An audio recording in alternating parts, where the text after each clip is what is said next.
So yun po napapansin ko kasi ang daming nagtatanong sa comment section, saan ko nga ba nabili tong steering wheel cover ko na to? Bale, ilalagay ko dito sa comment, tapos sa loob ng comment nandun yung link. Yun lang kasi yung way para makapaglagay ako ng link dito sa channel ko ngayon. Bale, itong steering wheel cover kasi na to, gawa ni Sparco. Tapos, medyo may kamahalan siya ng konti. So, maglalagay ako ng other options na same lang din ng performance pero mas makakatipid kayo. Pero guys, ma-advise ko sa inyo, kunin nyo talaga tong Sparco lalo na kung sobrang bigat nung sasakyan ninyo. Kung naka-SUV kayo or naka-pickup truck. Actually, ito yung best purchase ko sa sasakyan ko ngayon kasi sobrang nakakatulong talaga siya. Bukod sa maporma na, very functional pa talaga at bagay na bagay siya dun sa paddle shifter ko na extension. Kaya guys, kung may budget talaga kayo, ma-advise ko kumuha kayo ng ganito talaga.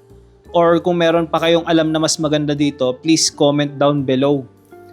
Gustong gusto ko talagang malaman yung mga mas magagandang klase pa na steering wheel cover dito dahil so far, gustong gusto ko talaga to eh. So kung may mas maganda pa dito, ano pa kaya yon, 'di ba?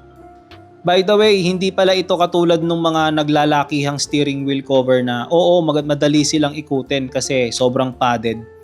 Alam nyo ba yung tinutukoy ko? Sobrang padded nila, madali siyang ikutin kaso nga lang parang wala ng forma. Tapos may fabric din na part na possible kapitan ng libag na hindi maiiwasan kasi laging madumi yung kamay natin, di ba? Bale, itong steering wheel cover na to, leather siya na merong rubber sa gilid. Yung mga bolster sa gilid niyan, rubber yan. Kapit na kapit talaga dyan yung kamay natin kapag nagmamaneho. Actually, halos hindi ko na nga kailangang hawakan tuwing iniikot ko yung manubela basta pag umaandar. Pero pag nagmamaniobra, ramdam ko pa rin ng konti yung bigat compare nung wala tayong steering wheel cover na talagang ang higpit ng hawak ko kapag iniikot yung manubela.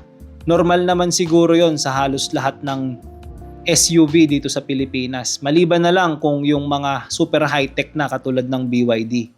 So yun lang guys, share ko lang talaga itong steering wheel cover na to kaya ginawan ko ng short video. Pasensya na pala kayo guys kung scrap video ng video ko tungkol sa paddle shifter yung ginamit ko dito. Wala kasi akong time lumabas ngayon tsaka syempre mahal yung gasolina at diesel. Hindi naman tayo basta-basta lalabas ng walang purpose. So yun guys, check the comment na lang ha para makita ninyo yung link nung mismong Sparco na gamit ko. Mas mura kasi to pag sa online nyo binili compare pagka bumili kayo sa Blade. Tsaka guys, please consider to subscribe naman para makatulong sa channel natin. Pa-like and share na rin ng video para umabot to dun sa iba pang nangangailangan. So paano, hanggang dito na lang muna. Peace!